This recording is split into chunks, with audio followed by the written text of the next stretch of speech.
오늘도 예배의 자리에 함께 하시는 우리 중등부 친구들 진심으로 환영합니다. 이 시간 먼저 우리 하나님께 찬양으로 나갔으면 좋겠는데요. 우리 풀은 마르고 꽃은 시들고 정말 세상은 또 해를 입고 또 어려운 일이 있을지라도 또 없어지더라도 우리 주님의 말씀은 영원합니다 라는 고백으로 이 찬양 같이 한번 고백했으면 좋겠습니다. 같이 찬양합니다.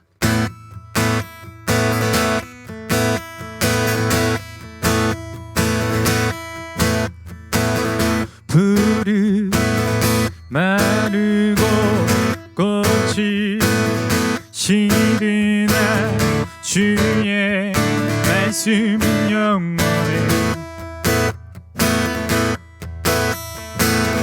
풀이 마르고 꽃이 시드나 주의 말씀은 영원해.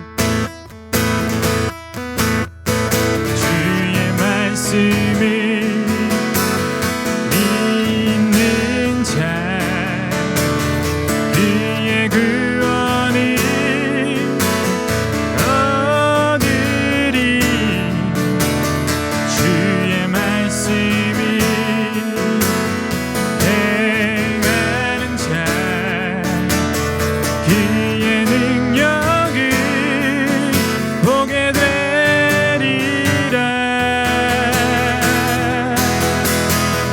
주의 말씀은 영원해.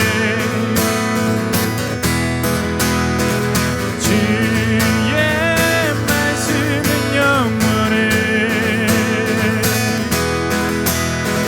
주의 말씀은 영원해. 영원해. 영원해. 다시 한번 더 푸른 마르고 풀이 마르고 꽃이 시드나 주의 말씀 영원해.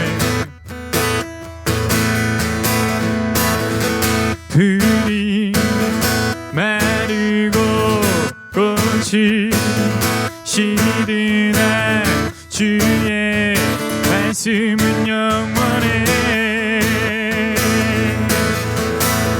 주의 말씀을 믿는 자 그의 구원을 얻으리. 주의 말씀을 행하는 자 그의 능력을 보게 되리라. 주의 말씀은 영원해. 주의 말씀은 영원해. 주의 말씀은 영원해. 영원해. 영원해. 주의 말씀은 주의 말씀은 영원해. 주의 말씀은 영원해. 주의 말씀은 영원해. 영원해. 영원해.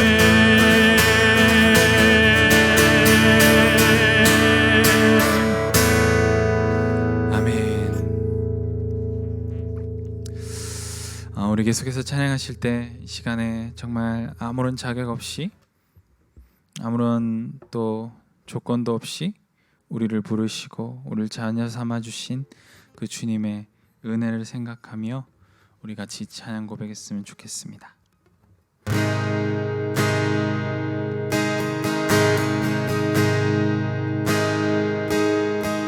온 땅에 주인 되신 주님이 내 이름 아시며 상한 맘 돌보네.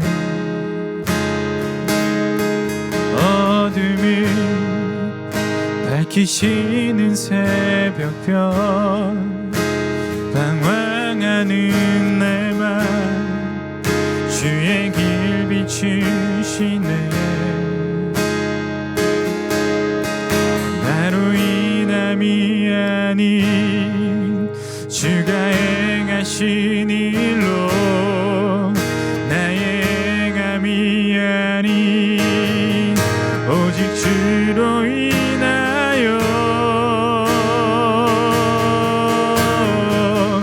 나는 오늘 피었다 지는 이름 없는 꽃과 같네. 바다에 있는 파도 안개와 같지만 주는 나를 붙드시고 부르짖음 들으시며 날 귀하다시네. 주님이 나의 죄를 보시고 사랑의 눈으로 날 일으키시네. 바다를 잠잠하게 하시니 내 영혼의 폭을 고요케 하시네. 나로 인함이 아닌 주가 행하신 일로 나의 행함이 아닌 오직 주로 인하여 나는 오늘 피었다 지는 이름 없는 꽃과 같네. 바다에 있는 파도 안개와 같지만 주님 나를 붙드시고 부르짖음 들으시며 날 귀하다시네.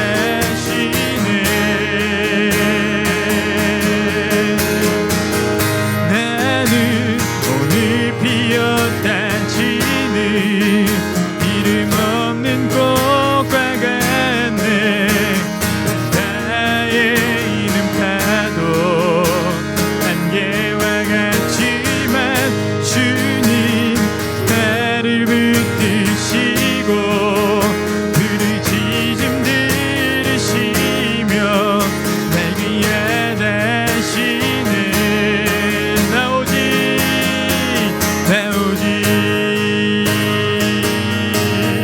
주의 것 나 오직 주의 것 나 오직 주의 것 나 오직 주의 것 나 오직 주의 것 나 오직 주의 것 나 오직 주의 것 나 오직 주의 것 나는 오늘 피었다 지는 이름 없는 꽃과 같네. 바다에 있는 파도 안개와 같지만 주는 나를 붙드시고 부르짖음 들으시며 날 귀하다시네.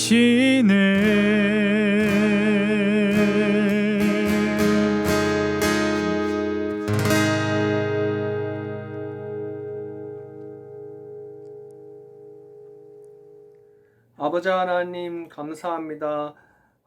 언제나 우리를 지켜주시고 사랑해주시는 아버지 하나님, 지난 삶 속에서도 우리를 지켜주시고 돌봐주신 거 감사합니다. 아버지 하나님, 지난 삶 속에서 우리가 하나님 뜻대로 살지 못하고 우리의 생각대로 살면서 지은 죄 모두 용서해 주시옵소서. 아버지 하나님, 이 시간 하나님께 예배 드릴 때, 영상으로 예배 드릴 때 온 마음과 정성으로 하나님께 예배 드리길 원합니다.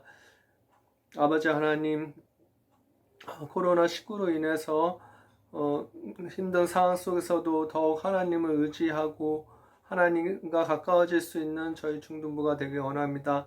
하나님 말씀 보는 것과 하나님께 기도하는 것을 즐거워할 수 있는 중등부가 되길 원합니다. 삶 속에서는 불평보다는 작은 것에도 늘 감사할 수 있는 중등부가 되길 원하며, 그리고 늘 주님을 신뢰하고 주님과 가까워질 수 있는 중등부가 되길 원합니다. 아버지 하나님, 이 시간에 전도사님을 통해 하나님 말씀이 선포될 때 그 말씀으로 인해 저희가 은혜 받는 시간이 되길 원합니다. 예배의 시종을 주님께 온전히 맡겨오며 예수님 이름으로 기도드리옵나이다. 아멘. 네, 이 시간 우리 하나님 말씀 보겠습니다. 하나님 말씀은 사도행전 17장 16절에서 32절까지 말씀입니다. 사도행전 17장 16절에서 32절까지 말씀. 가진 성경을 꼭 펴주세요. 여러분들 눈으로 같이 읽으면서 이렇게 들었으면 좋겠습니다. 전사님이 읽겠습니다. 여러분들 눈으로 같이 따라와 주세요.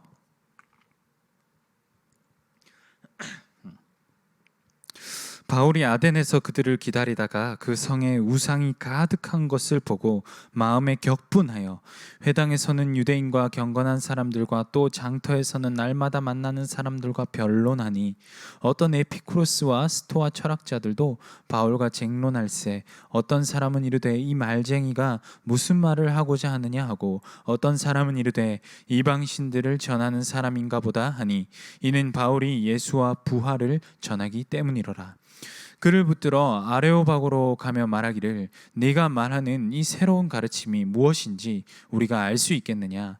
네가 어떤 이상한 것을 우리 귀에 들려주니 그 무슨 뜻인지 알고자 하노라 하니 모든 아덴 사람과 거기서 나그네 된 외국인들이 가장 새로운 것을 말하고 듣는 것 이외에는 달리 시간을 쓰지 않음이더라. 바울이 아레오바고 가운데 서서 말하되 아덴 사람들아 너희를 보니 범사에 종교심이 많도다.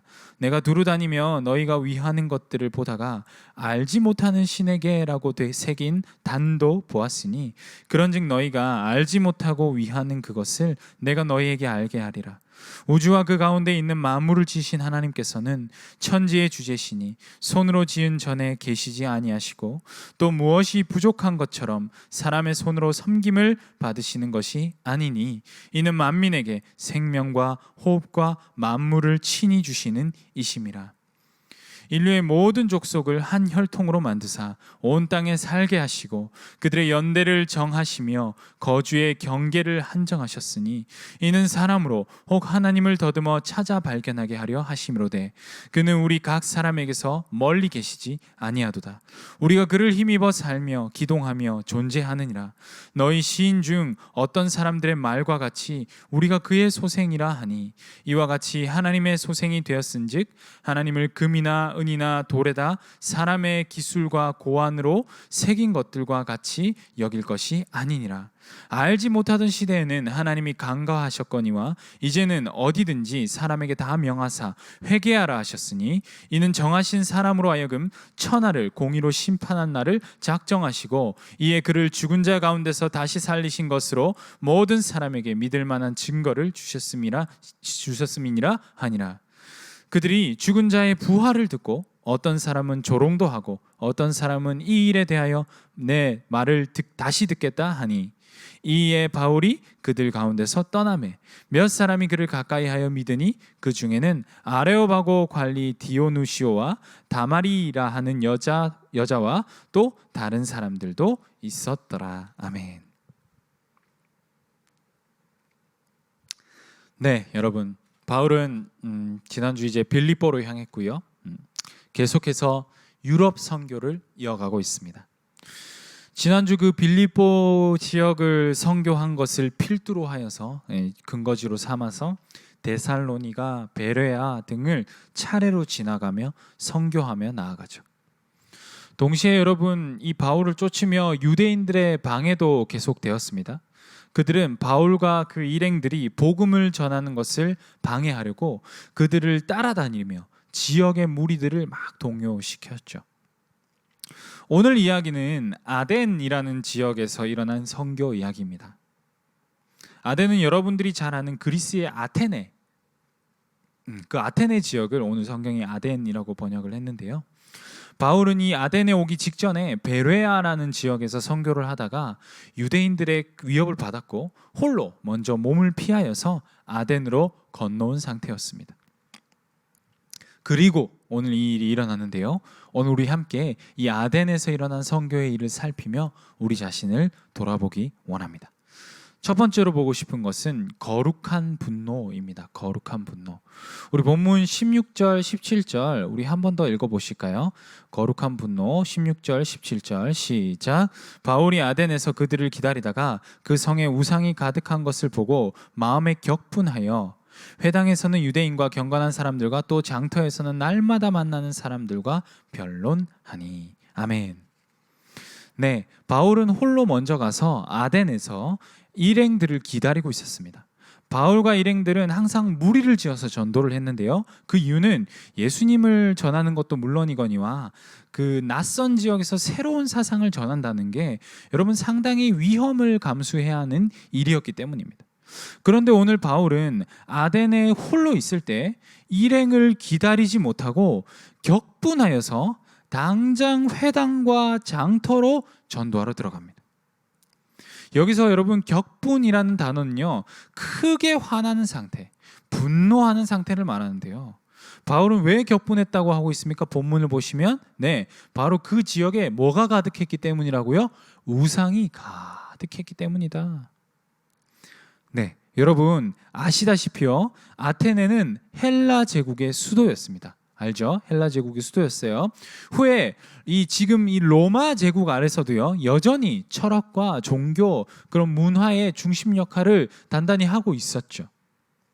그곳에는요, 여러분 헤르메스 신상이 주로 조각되어 있었는데 각종 신상들이 많이 조각되어 있었습니다. 거리를 구획을 지을 때마다 신의 동상으로 구획이 되었고요. 기둥을 하나 세워도 그 위에는 꼭 신의 얼굴을 조각하여 놓는 그런 우상 숭배로 아주 많은 우상 숭배가 일어나던 그런 지역이었습니다. 이에 바울은 안전을 위해서는 동료들을 기다려야 했으나 거룩한 격분이 일어나 먼저 뛰어들어가 버린 겁니다. 그리고 거침없이 예수 그리스도의 복음을 전하기 시작했죠. 우리 먼저 이 부분에서 한번 고민해 보기 원합니다. 혹시 오늘 우리에게도 이 바울과 같은 격분이 있는가? 신앙의 거룩한 분노가 우리 안에 있는가 말입니다. 우리는 하나님을 믿지 않고 우상에 빠져 지내는 세상을 바라보며 거룩한 분노의 마음이 일어나는가? 예수님을 전해야겠다라는 그 거룩한 분한 마음이 일어나는가? 우리를 한번 돌아보기 원합니다. 최소한 여러분, 헛된 것을 쫓아가는 그 세상을 향해 안타까운 마음이라도 있습니까? 아니면 도리어 혹 우리는 그 세상을 오히려 동경하고 있지는 않습니까? 세상이 추구하는 가치들을 똑같이 추구하고 오히려 그것을 더 쫓아가고 있지는 않습니까? 부와 명예를 위해서, 세상의 유행과 가십거리를 위해서 그런 것들에 더 민감하게 반응하며 그렇게 살고 있지는 않나요? 저는 여러분과 이런저런 이유로 카톡을 주고받으면서 참 흥미로운 걸 발견했는데, 바로 여러분들의 그 프로필 사진, 프사 대부분이 연예인 사진이었다는 점입니다. 거의 반절 정도가 그런 것 같아요. 특히 여자친구들이 이렇게 연예인 사진들을 많이 프로필 사진을 하더라고요. 남자애들은 축구 사진 막 이런 것도 좀 있고. 전도사님이 이제 좀 나이가 들어서인지 그 사진들이 누구인지 이름은 잘 모르겠어요. 예, 인스타 여신인지 뭐 연예인인지는 잘 모르겠지만, 여하튼 여러분이 좋아하는 그 인싸들의 사진을 프로필 사진으로 한 친구들이 꽤나 되더라고요.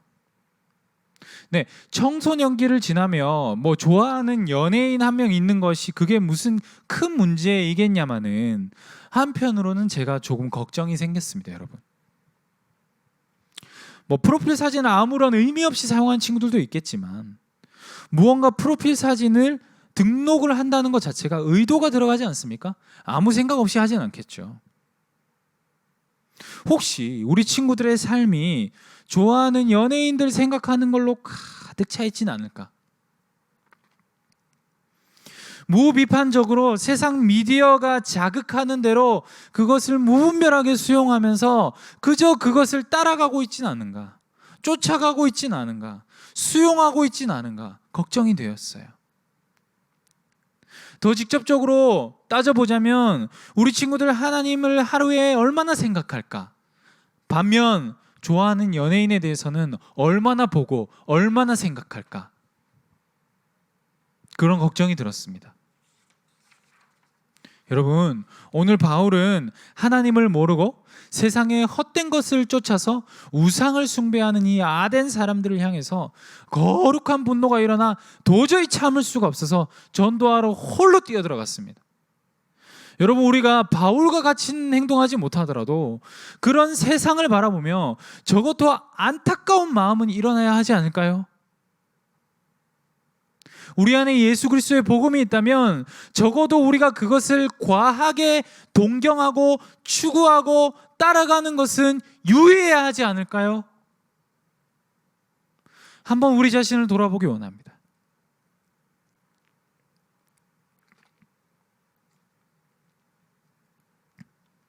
두 번째로 보고 싶은 것은 아덴의 한계입니다. 아덴의 한계. 이제 우리는 바울의 이 전도 과정 가운데 이 아덴이라는 지역의 특징과 함께 그 지역 사람들의 한계를 좀 살펴보고자 합니다. 앞서 말했듯이요, 여러분, 이 지역은 바울이 격분할 만큼 우상이 가득했습니다.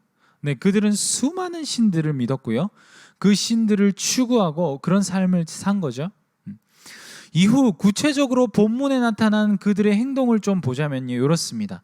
본문 19절 20절 보시면, 그를 붙들어 아레오바고로 가며 말하기를 네가 말하는 이 새로운 가르침이 무엇인지 우리가 알 수 있겠느냐? 네가 어떤 이상한 것을 우리의 귀에 들려주니 그 무슨 뜻인지 알고자 하노라 하니. 네, 재밌게도요, 이 아덴 지역 사람들은 자진해서 바울을 붙들고 아레오바고라는 곳으로 데려갑니다. 여러분, 아레오바고는 로마 정치 아래서요, 지역의 법정이자 의회, 거의 모든 이런 통치가 이루어지던 그런 기구였는데, 절대적인 기관이었는데요, 어떤 철학적인 것, 종교적인 승인도 얘들 전해도 된다, 이런 승인도 바로 이곳에서 이루어졌다고 합니다. 아덴 사람들은 이 바울의 새로운 사상을 더 알고 싶어 하여서 그 기관으로 직접 데리고 가고 있는 거예요. 이런 아덴 사람들의 행동에 대해서 저자인 누가는 설명을 덧붙이는데요, 21절 보시면 모든 아덴 사람과 거기서 나그네 된 외국인들이 가장 새로운 것을 말하고 듣는 것 이외에는 달리 시간을 쓰지 않음이더라. 네, 어째서 그들이 그렇게 행동했다고 합니까? 모든 아덴 사람들은, 그리고 그 지역에 모였던 많은 외국인들은 새로운 것을 말하고 듣는 것, 그거 이외에는 다른 활동을 거의 안 하더라, 생업을. 네, 하루에 하는 일이 새로운 사상을 추구하고 토론하고 논의하고 서로 탐구하고 그런 것만 하더래요. 소크라테스의 도시답습니다. 그렇죠? 여러분, 철학의 도시다워요. 네, 그들은 신지식, 종교 등에 대한 배움의 열정이 엄청났던 거예요. 이것이 바로 아덴 지역의 특징이었죠. 바울은 그 아덴 지역에서 그 아레오바고에서 설교를 하면서도 이 아덴 사람들을 이 열정을 인정하는데요. 22절 보시면 바울이 아레오바고 가운데 서서 말하되 아덴 사람들아 너희를 보니 범사의 종교심이 많도다. 야, 너희 참 종교심이 많구나. 바울도 인정하는 모습입니다. 자, 여기서 여러분 바울은 종교심이라는 단어를 사용하고 있는데요. 이 아덴 지역 사람들은 끊임없이 경건한 것, 종교적인 것, 어떤 새로운 사상, 철학, 종교 등을 추구한다. 그런 면을 인정한 것이죠. 여러분 생각해 보면 이 아덴 얼마나 복음을 받아들이기 좋은 조건입니까? 새로운 사상을 전혀 거부하지 않고 오히려 막 들으려고 데리고 가는 모습. 이런 수용적인 태도. 그런데요. 우리는 본문에서 이 아덴 지역이 이런 좋은 환경임과 동시에 얼마나 또 허점투성인지를 동시에 보게 됩니다. 사도행전 77장 23절 내가 두루 다니며 너희가 위하는 것들을 보다가 알지 못하는 신에게라고 새긴 단도 보았으니 그런즉 너희가 알지 못하고 위하는 그것을 내가 너희에게 알게 하리라. 네, 무슨 말입니까? 바울이 이렇게 아덴 지역을 돌다 보니까 그들이 신들을 많이 섬기고 있는데 그 단들 중에 뭐가 하나 있느냐? 알지 못하는 신에게라는 단도 있더라는 거예요. 그들이 종교심이 너무 많아서 수많은 신들을 섬기다가 혹 자신이 알지 못하는 신들이 노할까봐, 노여움을 살까봐 알지 못하는 신에게라는 단까지 쌓아가지고 절을 하고 있더라는 겁니다. 우습지 않습니까? 여러분, 이로써 드러나는 아덴 사람들의 한계는 무엇입니까? 그들은 신지식에 대한 열정도 많고 종교심도 많으나 참 신이자 참 진리를 찾지 못하고 있더라. 여러분, 참 진리이자 참 신 되시는 그분이 누구십니까? 예수 그리스도. 그들은 상당한 종교심이 있었고 열정이 넘쳤지만 예수님을 알지 못하더라. 아덴의 한계는 그뿐이 아닙니다, 여러분. 심지어요, 그들은 예수님을 모르는 그들에게 바울이 설교를 했어요. 참 진리이시고 참 신이신 예수님을 전했음에도 그것을 받아들였을까요? 네, 그것을 받아들인 자들보다 받아들이지 않은 자들이 훨씬 많았습니다. 그걸 믿지 못하고 조롱하는 자들이 훨씬 많았어요. 바울을 아레오바고로 데리고 가고 복음을 들으려는 그 노력은 가상했으나, 열정은 가상했으나 결과적으로 아덴 지역에서의 전도의 열매는 다른 지역에 비해서 턱없이 열매가 부족했습니다. 그들은 열정도 종교심도 많고 가진 지식도 있었지만 오히려 참된 진리를 받아들이지 못하더라는 거죠. 정리하자면 이렇습니다. 여러분, 아덴의 특징에서 비롯된 아덴의 한계가 무엇입니까? 한계? 그들은 종교심이 대단했으나 참 진리이신 예수님을 제대로 알지도 못했고 전에도 받아들이지도 못하더라. 여러분, 그런데요, 이러한 아덴 사람의 모습이 비단 그때 그 사람들만이겠습니까? 사실 오늘 우리 한국교회 가운데도요, 종교심은 많으나 열정은 많으나 참 진리이신 예수님을 제대로 알지 못하는 자들이 얼마나 많습니까? 종교심은 많고 열정은 많으나 예수님의 복음을 가슴으로 감격하지 못한 자들이 얼마나 많습니까? 이런 이들이 열정이 넘칩니다, 여러분. 때로 열정이 넘쳐서 목숨을 불사할 만큼 결의에 차 있기도 해요. 그런데 예수님을 제대로 알지 못하기 때문에 심각한 무리를 일으키죠. 여러분, 오늘 우리는 코로나 사태를 지나며 예수님을 제대로 믿는 것이 무엇인지 깊은 고민의 과정을 지나가게 되었습니다. 과연 이 코로나라는 이 대재앙 가운데 방역을 무시하면서까지 정부를 규탄하는 그 집회에 모이는 것을 목사나 교회가 주체가 되어 했어야 할 일이었을까? 의문이 남습니다. 그들 나름대로는 신앙적 결단이었고 목숨을 바친 어떤 순교의 정신으로 한다고 했겠지만 과연 그들은 오늘 한국교회에 나아가 하나님 나라에 어떠한 영향을 미쳤는가? 너무 과도한 종교심, 열정으로 눈이 가리워져서 예수님이 진정 무엇을 원하시는지 보지 못한 것은 아닐까 라는 생각을 그칠 수가 없습니다. 개인적으로도요, 여러분, 우리 자신은 과연 진리 되신 예수님을 제대로 알고 믿고 있는가? 자신에게 끊임없이 물어야겠습니다.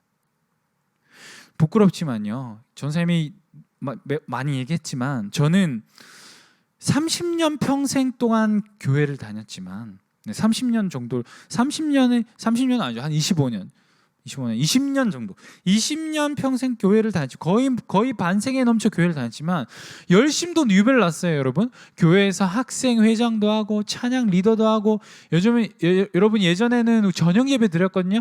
저녁 예배 꼬박꼬박 다 드리고 새벽 예배도 하고, 네, 사역도요. 전도사님 사역, 전도사 사역 21살 때부터 했습니다. 그런데요, 예수님 몰랐어요. 예수님이 십자가에 죽으셨다는 거 알죠? 근데 몰랐어요. 어떻게 그렇게 몰랐을까? 소름이 끼칠 정도로 몰랐습니다, 전사님. 여러분, 종교심이 많아서 교회 일을 많이 하고요, 교회에서 시키는 것만 잘한다고 예수님을 아는 것이 아니더라는 거죠. 네, 종교적인 열심은 대단했으나 예수님을 제대로 알지 못했고 예수님의 십자가 복음을 가슴으로 받아들이지 못했습니다. 우리 중등부 친구들이 그런 저의 실수를 따라오지 않길 간절히 소원합니다. 특히 모태신앙으로 오래 교회 다닌 친구들 한번 돌아보세요. 나는 그저 혹시 종교심을 채우기 위해서 교회를 다니고 있진 않을까?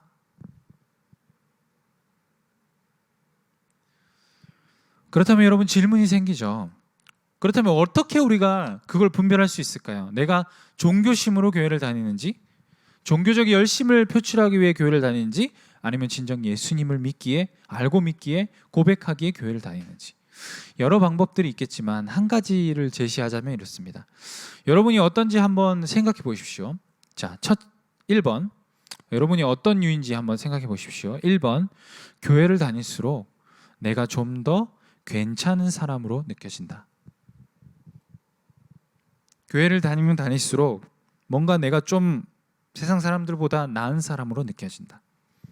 2번, 교회를 다닐수록 내가 도무지 구제불능의 죄인이라는 게 느껴진다.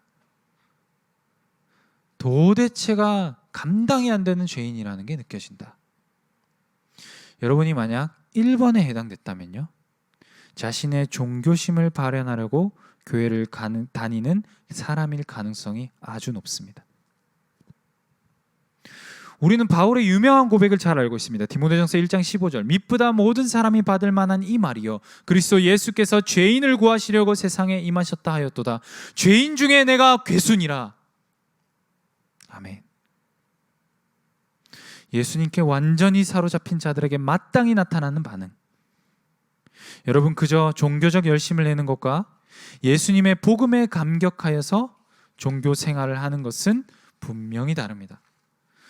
오히려 종교적 열심만으로 눈이 가리워진 자들은 예수님을 모르고 예수님의 가르침을 곡해하기 쉽습니다.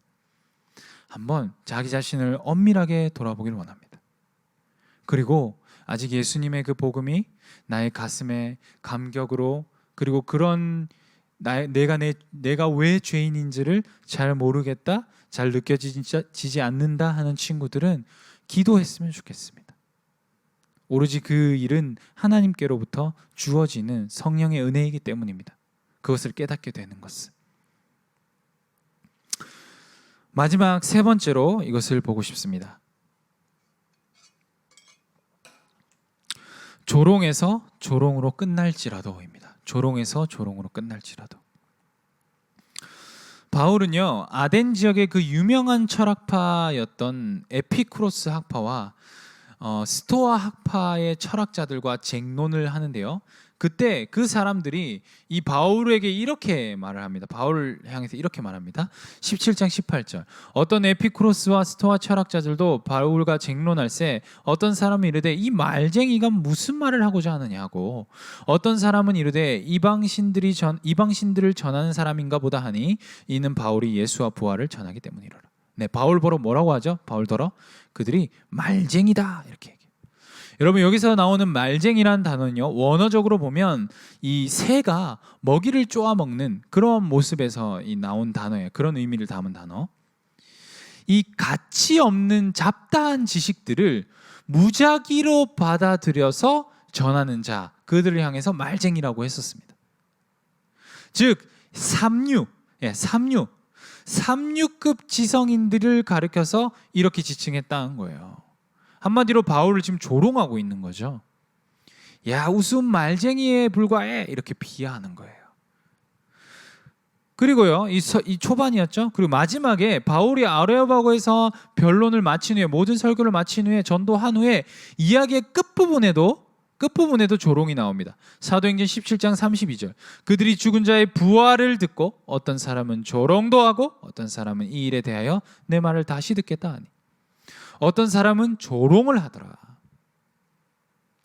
네, 바울의 아덴에서의 선교 사역은 이렇듯 일면 조롱에서 조롱으로 끝나고 있습니다. 한 가지 흥미롭게도요, 여러분이 조롱이라는 단어가 나타나는 두 구절 모두, 조롱의 행위가 나타나는 이 두 구절 모두 무엇과 연관되어 있느냐? 바울이 무엇과 연관이 되어 있습니까? 예수님의 부활과 연결되어 있어요. 재밌죠? 18절에도 보면 바울이 예수와 부활을 전하기 때문이라, 마지막 봄에 있죠. 32절에 보면 그들이 죽은 자의 부활을 듣고 어떤 사람은 조롱하고. 결론적으로 여러분 무슨 말입니까? 정리하자면 예수님의 부활을 전했는데 조롱을 당하더라. 뭘 볼 수 있습니까? 예수님의 부활을 전한다는 것이 얼마나 어려운 일인지, 예수님의 부활을 받아들이고 믿는다는 것이 얼마나 어렵고 조롱거리가 될 수 있는 일인지를 보여주는 장면입니다. 특히 시대의 최고지성이라 할 수 있던 그 아덴 지역의 사람들에게 있어서 얼마나 지금 조롱이 되고 있습니까? 부활은 그들에게 실로 조롱거리가 되고 있더라. 여러분, 그런데 그때뿐일까요? 과학과 기술 그리고 사상에 있어서도 훨씬 더 진보와 발전을 이룬 오늘날은 어떻겠습니까? 여러분, 예수 그리스도의 부활을 믿고 전하는 우리의 사명이 오늘날 얼마나 더 감당하기 어렵겠습니까? 여러분, 인터넷 댓글 보십시오. 교회 다니는 사람들에게 수많은 조롱들, 멍청해서 저렇다, 그런 거나 믿고 있다, 사기당하고 있는데 그것도 모른다, 과학도 모르는 것들, 비이성적인 사람들, 상식이 안 통한다. 나아가 이제 코로나를 지나면서 그 조롱은 한국 안에서 경멸이 되어가고 있죠. 우리는 기억해야 합니다, 여러분. 예수의 부활을 전한다는 것이 얼마나 힘든 일인가. 그리고 시간이 흐른 지금, 그리고 코로나를 지난 지금 훨씬 더 어려워졌음을, 그리고 특히나 세상에서 더 많이 배운 부류들, 그들에게 부활을 전하는 것이 얼마나 어려울까. 조롱당할 수 있다. 그런데 여러분, 실망하지 마십시오. 오늘 본문에는 그럼에도 불구하고 소망이 있는데요. 사도행전 17장 34절입니다. 몇 사람이 그를 가까이하여 믿으니 그 중에는 아레오바고 관리 디오누시오와 다마리라 하는 여자와 또 다른 사람들도 있었더라. 여러분, 그 시대의 지성인들 가운데도요, 기꺼이 예수 그리스도의 부활을 받아들이고 복음을 받아들이고 믿게 되는 이들이 있더라. 그래도 있더라. 많진 않았어요. 이 아덴 지역에서는 그래도 있더라. 특별히 여기서 언급되는 디오누시오라는 사람은요, 아레오바고의 관리였다고 해요. 지역 안에서도 최고 지성인이자 권위자였죠. 바로 그가 전도된 것입니다. 예수님의 부활을 받아들이고 믿게 된 것이죠. 여러분, 우리는 확인합니다. 하나님의 복음은 우리의 이성적인 판단을 뛰어넘어 역사합니다. 절대 받아들일 것 같지 않던 조롱에서 조롱으로 끝나는 그 아덴 지역 가운데서도 열매가 맺어지더라. 이것이 우리의 소망 아니겠습니까? 오늘날 과학과 문명의 발달에 따라 인간들은 이성에 대해서 더 깊은 교만에 빠져 있습니다, 여러분. 부활을 믿고 전하는 우리, 예수를 전하는 우리는 그저 조롱거리만 되고 있고 스스로 작아지는 현실이기도 합니다. 더구나 코로나라는 사태를 지나면 앞으로 전도가 어떻게 해야 될까? 답답한 마음뿐입니다. 그러나 여러분, 우리는 오늘 본문에서 확인합니다. 우리의 전도가 예수님의 부활을 전하는 것이 비록 조롱에서 조롱으로 표면적으로 그런 사람이 많이 보일지라도 하나님께서 반드시 열매 맺게 하신다는 거예요.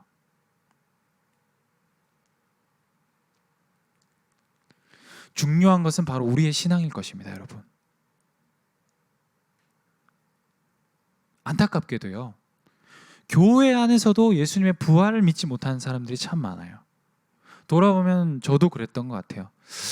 진짜 부활했을까? 네, 부활을 믿지 못하는 사람들이 너무 많더라고요. 성경 다른 건 다 믿겠는데 부활을 못 믿겠다 이런 느낌. 다른 거 다 믿는 거겠습니까? 못 믿는 거죠. 그런데 여러분 그거 아십니까? 우리 신입생 교육 때는 다 다뤘었는데 여러분 신입생 교육 혹시 궁금한 친구들은 여러분 교육 꼭 안 받더라도 여러분 만화책이 하나 있습니다. 뭐 그 줄글로 된 책도 있고 만화책도 있는데 차마 신이 없다고 말하기 전에라는 책이 있어요. 이 박용덕 저자가 쓴 책인데 차마 신이 없다고 말하기 전에라는 이 책을 꼭 한번 읽어보세요.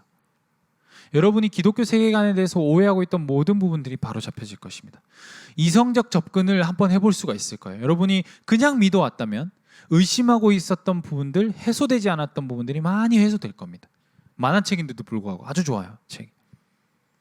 그 책에서 나오는데요. 여러분 우리가 사실 부활이 말이 안 되는 이야기 같지만 이성적으로 생각했을 때 상식적으로 말이 안 되는 이야기 같지만 예수님의 부활이 기독교가 진짜 종교라는 가장 객관적인 증거래요.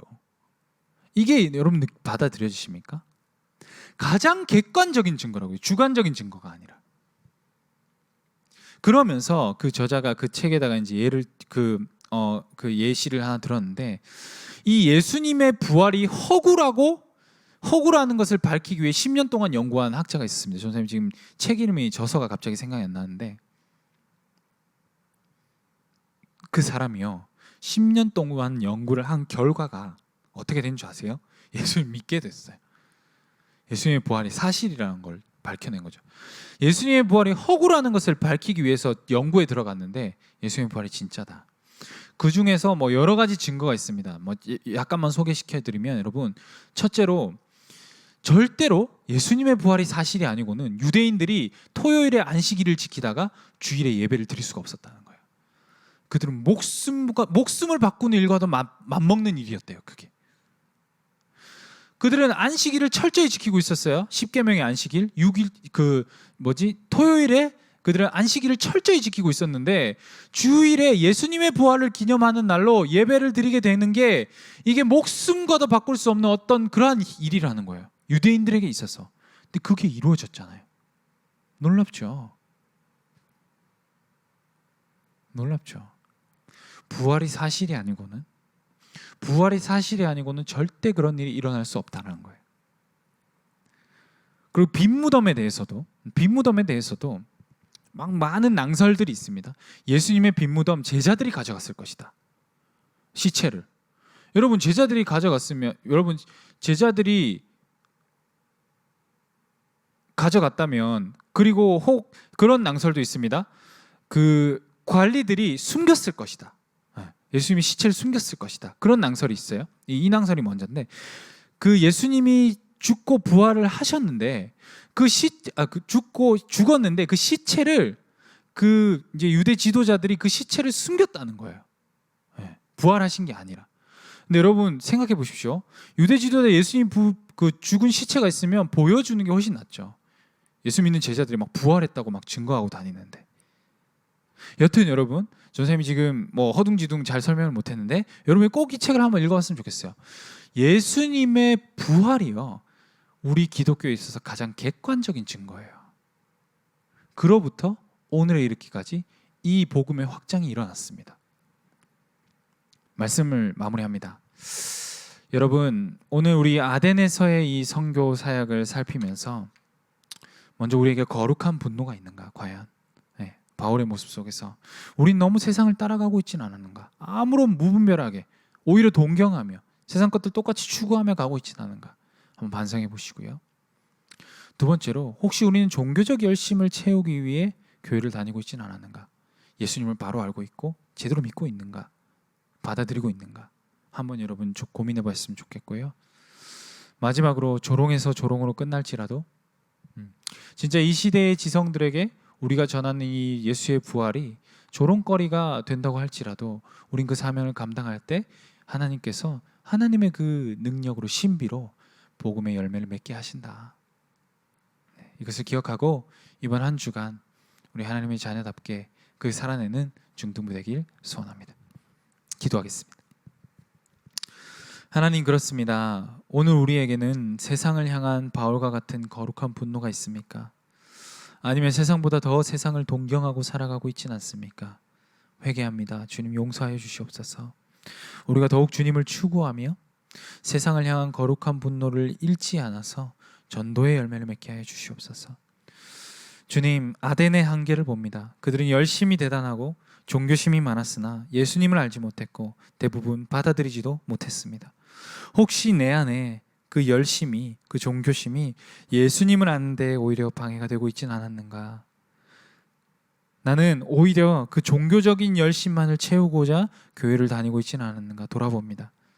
주님을 제대로 알게 하시고 주님을 믿는 그 감격으로 인하여 종교적 열심을 낼 수 있는 우리 되게 하여 주시옵소서. 주님, 우리가 주님의 부활을 전한다는 것이 쉽지가 않습니다. 녹록치가 않습니다.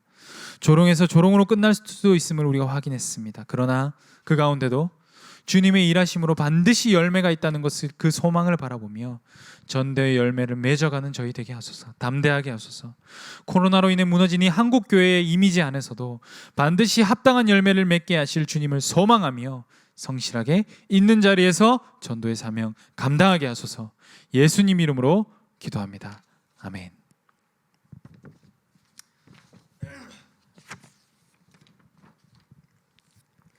자, 여러분, 광고 몇 가지 드리겠습니다. 어려운 상황이지만 각 가정에서도 전심으로 예배드리는 우리 중등부 되길 바랍니다. 예배 후 꼭 선생님들과 공과 진행해 주시기 바랍니다. 공과를 꼭 진행해 주시면 좋겠고요. 여러분들, 선생님들이 애쓰고 있습니다. 여러분도 힘들지만 선생님들도 이렇게 대면하여서 공과를 진행하지 못한다는 것이 얼마나 큰 힘든 어려운 부분이 있어요. 네. 여러분들도 마음을 너그럽게 여시고 또 전화도 잘 받아주시고 또 생각했던 것도 교제하시고 그렇게 했으면 좋겠습니다. 형식적인 부분이 뭐 없지 않겠지만 여러분, 그래도 여러분 마음을 좀 여시고 선생님들의 노고에 좀 참여해 줬으면 좋겠습니다. 여러분의 신앙을 위해서도. 그리고 예배 후기도 계속 나가고 있습니다. 여러분, 예배 후기 꼭 작성하시고 전사님 개인톡으로 보내주세요. 예배 후기는 전사님이 집계를 전사님이 하거든요. 집계하기가 전사님께 개인적으로 보내주면 집계하기도 편하고 여러분이 설교를 잘 들었는가 파악도 되니까 개인톡으로 좀 보내줬으면 좋겠습니다. 혹시 못 보낸 거 있으면 또 뒤늦게라도 보내주면 좋겠어요. 그리고 여러분, 헌금은 일단 이 사태가 좀 길어짐에 따라 여러분 계좌로 할 수 있는 친구들은 계좌로 보내주면 되겠습니다. 아래에 이제 계좌번호를 광고에 띄워드렸으니 여러분들 그 계좌번호로 헌금을 보내주시면 되겠습니다. 네, 우리 시간 또 주기도문으로 모든 예배를 폐하도록 하겠습니다. 우리 친구들 한 주간도 승리하시고 또 다음 주도 또 건강한 모습으로 만났으면 좋겠습니다. 기도합니다. 하늘에 계신 우리 아버지여, 이름이 거룩히 여김을 받으시오며 나라의 마옵시오며 뜻이 하늘에서 이루어진 것 같이 땅에서 이루어지이다. 오늘날 우리에게 일용할 양식을 주옵시고 우리가 우리에게 죄진 자를 사하여 준 것 같이 우리 죄를 사하여 주옵시고 우리를 시험에 들게 하지 마옵시고 다만 악에서 구하옵소서. 대개 나라와 권세와 영광이 아버지께 영원히 있사옵나이다. 아멘.